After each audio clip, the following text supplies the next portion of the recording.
Existe documentação confidencial que está no arquivo Medida Sidónia, em Cádiz, que eu publiquei já em facsímil. Já foi publicado em Espanha 2 vezes. Eu publiquei em facsímil, são 50 documentos, à volta de 50 documentos, eu publiquei 30 e tal facsimilares. Aconteceu alguma coisa? Deram por alguma coisa? Não.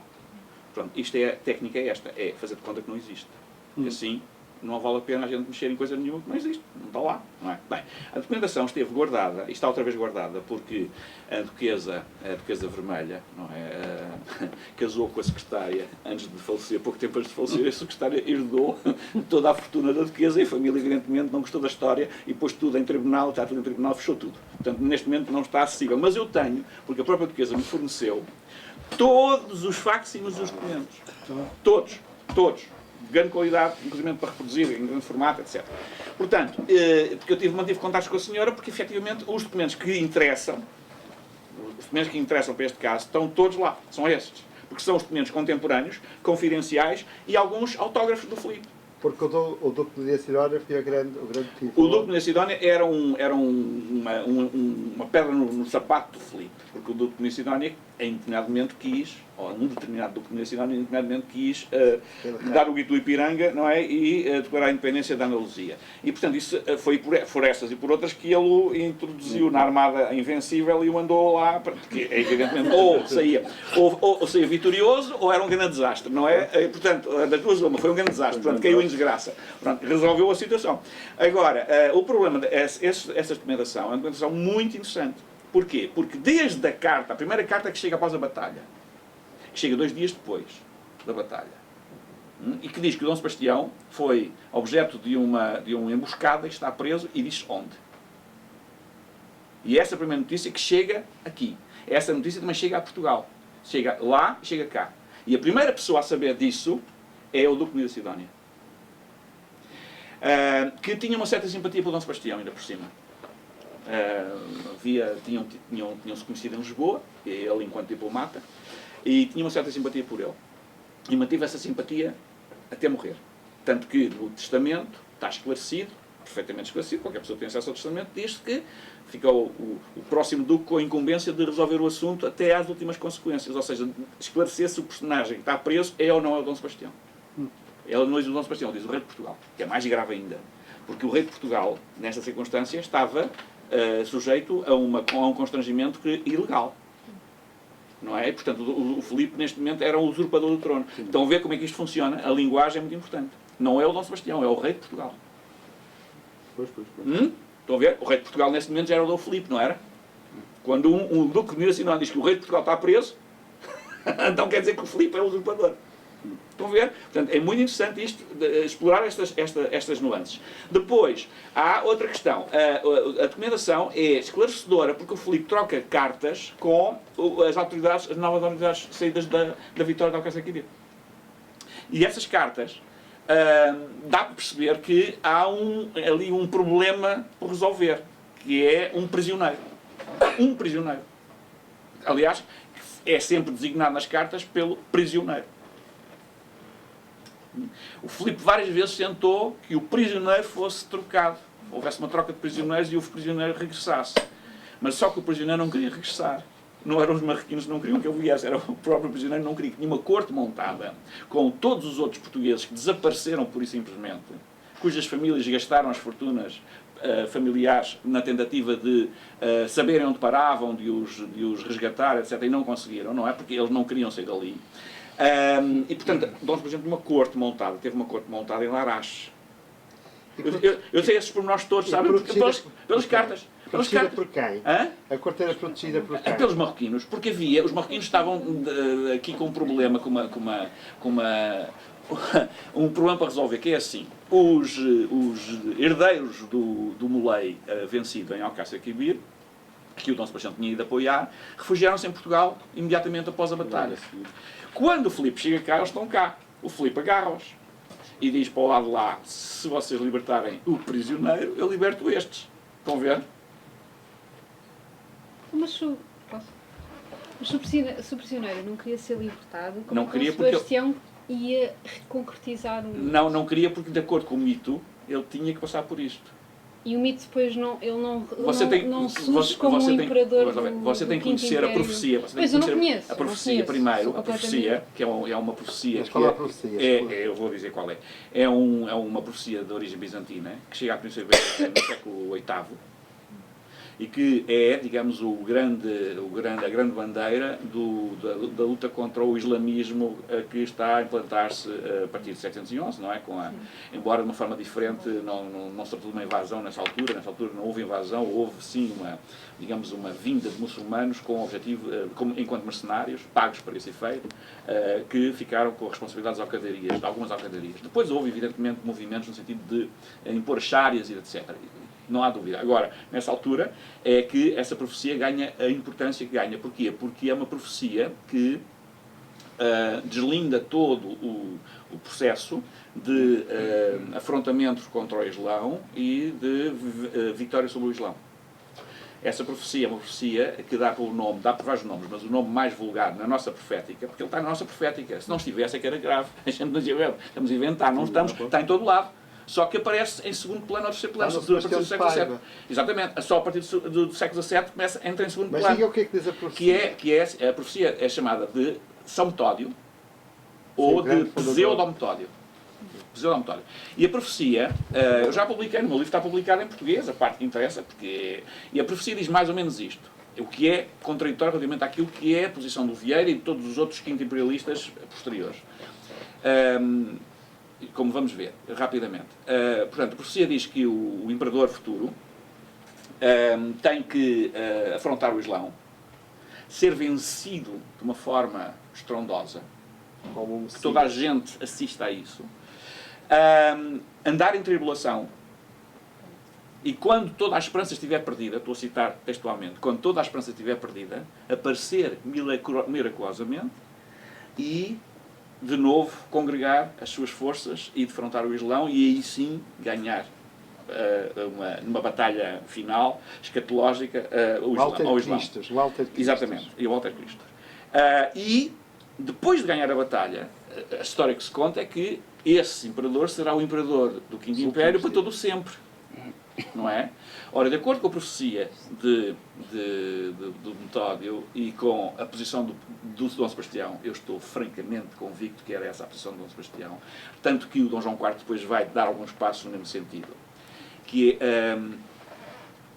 agora é complicado de estar a explicar, mas o imperador futuro, aquele que ganhou o Islão, que venceu o Islão e que pôs o Islão de rastos, não vai assumir,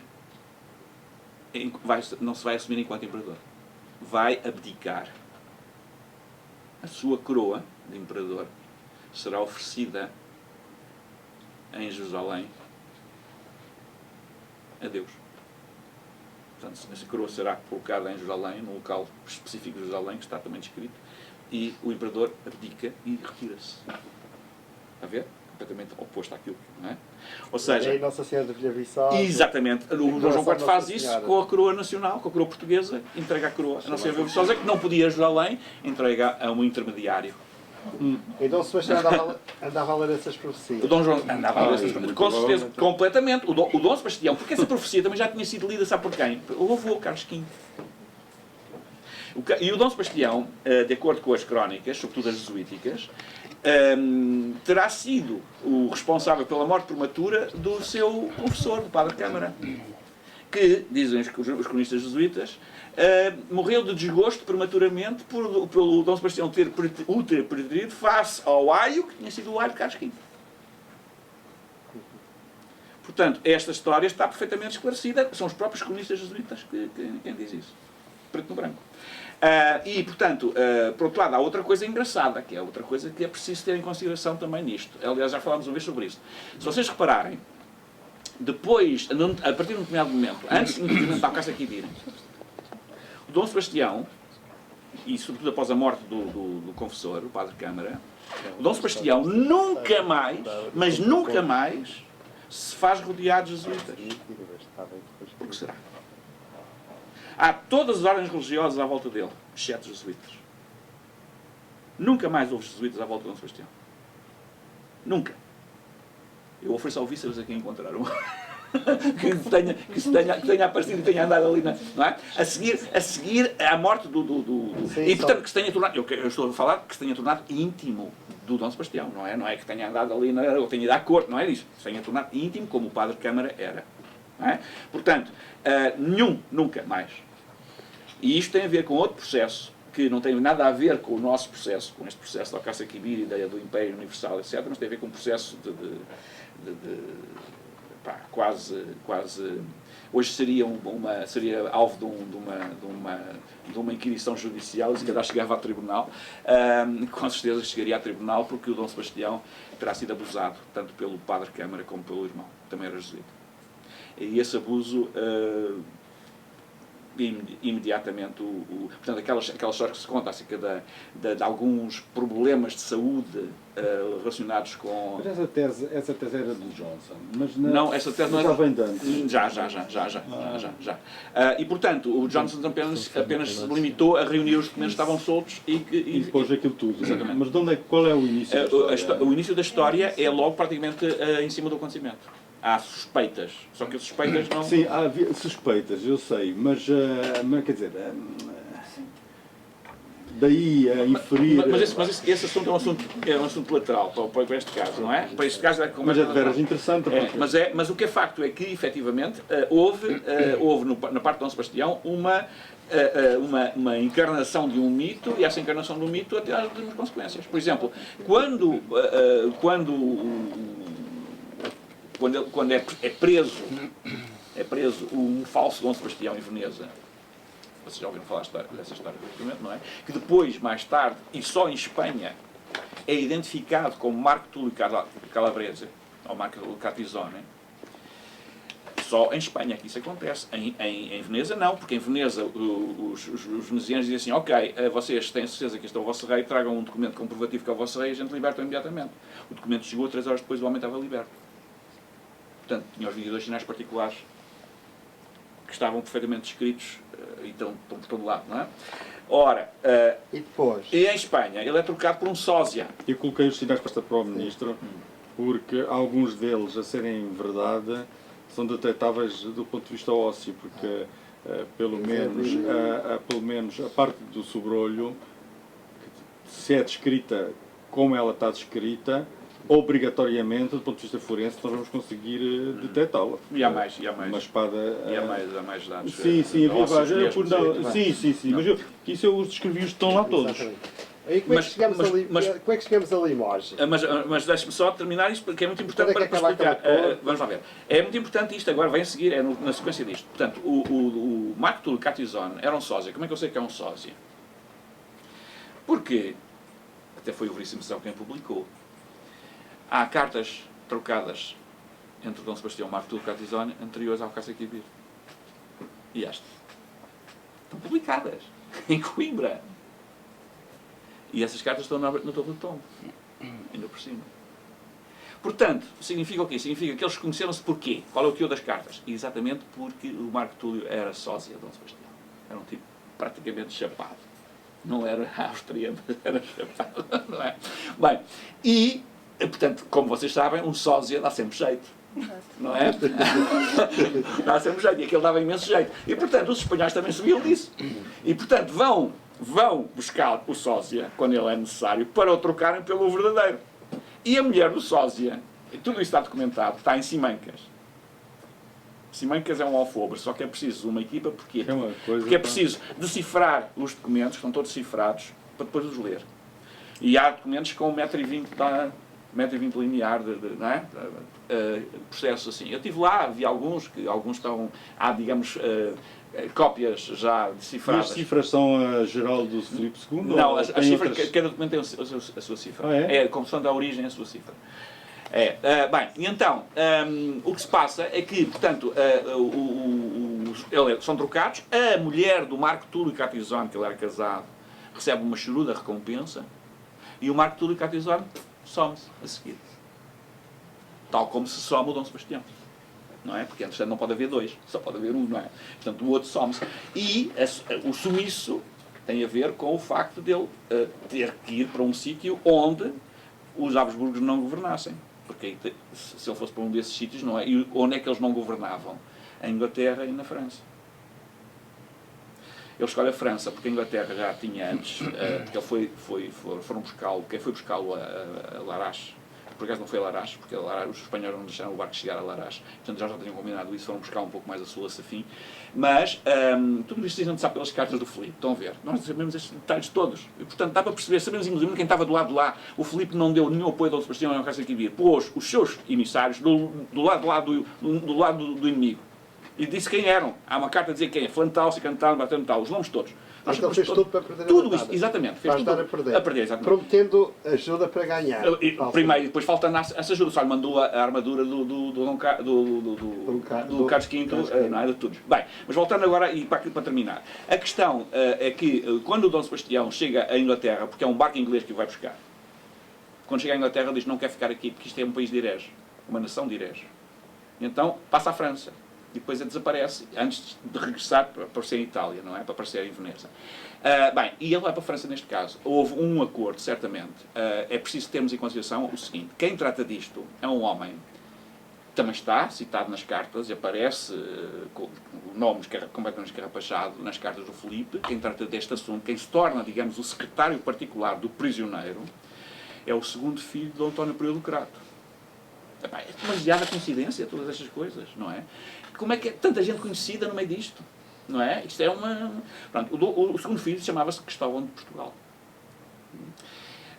Abandona o partido do pai. Repare, o pai andava a espadeirar, não é? Ele abandonou o partido do pai para se tornar secretário do rei, do autêntico, do genuíno. Não é? E aqui precisamos ter outra coisa em mente, que é o seguinte. A colónia portuguesa, os portugueses refugiados, ou não, ou vivendo efetivamente por vários motivos, em França, era muito grande. E o Dom António Pereira do Crato tinha uma enorme influência em França, exatamente entre esses refugiados ou portugueses. E, portanto, o seu filho também teria. E é com essa gente que ele consegue criar um lobby, coisa assim do género, como nós hoje diríamos, não é? De forma a que o Dom Sebastião possa entrar em França e possa ficar com um compromisso de ficar quietinho, caladinho e invisível. E é assim que ele terá chegado a Limoges. Ao convento dos Agostinhos de Limoges. Bem, vocês podem sempre dizer, mas isso são histórias que se contam. Bem, ok, que sejam histórias que se contam. Se vocês forem a Limoges, como eu fui, e tiverem a falar com um historiador local, como eu estive através do telefone, mas estive a falar com ele, vocês têm a certeza que eles estão convictos que o Dom Sebastião esteve mesmo lá. Não é uma história nossa. Eu cheguei ao turismo, porque fiz o trabalho de casa e não consegui encontrar o convento em lado nenhum, não é? Nas cartas. E cheguei ao turismo e disse, meus amigos, eu nunca falei de Dom Sebastião. Eu estou a estudar um caso de um rei português que se diz que viveu e morreu aqui no exílio, no convento dos Agostinhos. Onde é que fica o convento? Foi assim, tal e qual. E do outro lado, o fulano estava do outro lado, no balcão, disse-me assim, sei lá. Íamos 90 e tal conventos, foram todos destruídos pela Revolução Francesa. Bem, e eu fiquei descalço, como se imagina, não é? Venho eu tão longe para chegar aqui e ter esta resposta. Não consegui encontrar nada antes de ir. Aqui, nem na Biblioteca Nacional, nada. Não havia nenhuma bibliografia. Depois descobri que existia, efetivamente. Mas não aqui. Mas o convento é o quê? O convento neste momento não é nada. O convento desapareceu. Sim, o convento desapareceu. Mas... E o convento hoje em dia, o que resta do convento... História, o resto do convento é apenas um pedacinho do claustro que está transformado em parque de estacionamento. Exato. Pronto. E uma igreja que substitui a igreja antiga, que é uma igreja moderna, que é um teatro hoje em dia. Mas então, eu fiquei ali à espera, a pensar qual é o próximo passo a dar. E decidi, vou voltar à carga. Vou dizer que não sai daqui enquanto não houver alguém que me dê alguma indicação útil. Foi o que eu fiz. Olha, desculpe lá, mas eu estou aqui para isto e, portanto, não vou sair daqui enquanto não houver qualquer informação útil. Não haverá ninguém, um historiador local, alguém que me possa, com quem eu possa falar, que me possa dar uma indicação útil sobre isto. E ele, então, percebeu que eu estava mesmo empenhado e disse, ok, então vamos ver, eu vou telefonar agora para aqui para um historiador que nos costuma ajudar nestas circunstâncias. Eu depois descobri que o historiador era só considerado o maior historiador de Limoges do século XX, com uma imensa obra publicada e, em todos os livros sobre a história de Limoges, um capítulo dedicado à questão. Portanto, dá para perceber. Quando o funcionário de turismo disse ao telefone, o homem era velhote já, ele morreu há 6 anos, mais ou menos, velhote e falava muito alto, disse meio surdo também, falava muito alto ao telefone, dava para a gente ouvir os dois do telefone no meio do balcão e ouvimos os dois a conversa, não é? Bem, e então... Ele conta-lhe a história como eu lhe a vendi. Está aqui um português que anda à procura, anda a estudar um rei de Portugal que se diz que viveu e morreu no exílio aqui no Convento dos Agostinhos, e do outro lado ouve-se dizer o seguinte: Segar, esse gajo eu, não é? E o chefe do roi Sebastião. Logo. E imediatamente a seguir, evidentemente, houve perguntas, respostas e tal, e onde é que fica o convento? E ele deu indicações concretas e eu, a partir daí, pude ir ao sítio onde o convento estava. E quando fui ao convento, ele disse: atenção, o túmulo está na rua. E eu, quando fui ao convento, encontrei o túmulo. Efetivamente, o túmulo já esteve a servir o ossário, já esteve a servir de vaso de flores, de tanque bacal, etc. E está na rua, está no passeio. Houve, inclusive, uns amigos meus franceses que disseram: nós vamos levar o túmulo para Portugal. Fazer uma daquelas, um grupo de surrealistas franceses, não é? Se nós vamos lá, fazemos uma ação artística, não é? Levamos o túmulo para Portugal, vamos pô-lo no teu quintal, o túmulo no teu quintal. E disse: muito obrigado, que vocês arranjam um grande sarilho, ou embora o túmulo esteja na rua, mas aquilo faz parte da história do Limoges, não faz parte da... Quer dizer, embora seja interessante, mas... Bem, como é que nós sabemos que é o túmulo? E como é que ele sabe que é o túmulo? Porque da destruição, da vandalização do convento, restou apenas um túmulo em granito, que é aquele. Porque todos os outros túmulos que foram saqueados eram fossa. E aquele era o único que, embora estivesse incrustado numa fossa, tinha granito. E tinha as dimensões exatas de um ossário. Já não era o túmulo original. Portanto, o túmulo original não sabemos quando é que aquilo foi substituído. E mais curioso, depois há uma série de outros elementos que a gente começa a descobrir. É porque há uma memória descritiva ainda por cima do achado. Junto dos ossos estava uma medalha em ouro, com uma efígie do encoberto. Tipo, só se via esta parte do rosto, na orla com a frase Sebastianus Primus Rex Portugalia. Portanto, a medalha em ouro estava a identificar a alçada. A medalha desapareceu, foi descrita, desapareceu, como os ossos desapareceram, só ficou o túmulo, a banheira em granito. Mas esse túmulo estava situado exatamente a eixo do altar de uma capela do convento dedicada a São Sebastião. Como vocês sabem, São Sebastião chamou-se São Sebastião porque nasceu no dia 20 de janeiro de 1554 e foi em memória do oráculo do dia que ele foi batizado, nomeado e batizado. Portanto, todos esses elementos e mais elementos, se vocês depois, alguém quiser, podemos falar mais detalhadamente sobre isso, porque há muito mais elementos.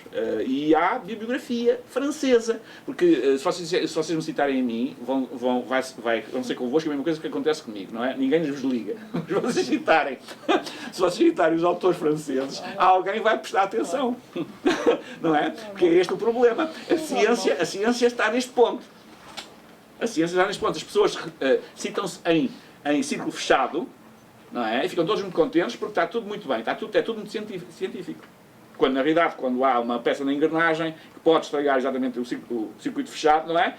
Tentam empurrar a peça na engrenagem para ver se a engrenagem continua a funcionar tal e qual, da mesma maneira. E, portanto, isto é um sinal de nunca vamos chegar a lado nenhum, porque assuntos como desta envergadura, não é? Porque isto é um assunto de uma envergadura que vai causar danos em muitas outras coisas. Um assunto desta envergadura, evidentemente que não há jeito de, se porventura se chegar a alguma conclusão, no sentido que a gente julga que vai acontecer, que é não encontrar dentro do túmulo restos de Dom Sebastião, não é? Vai ser um cabo de trabalhos.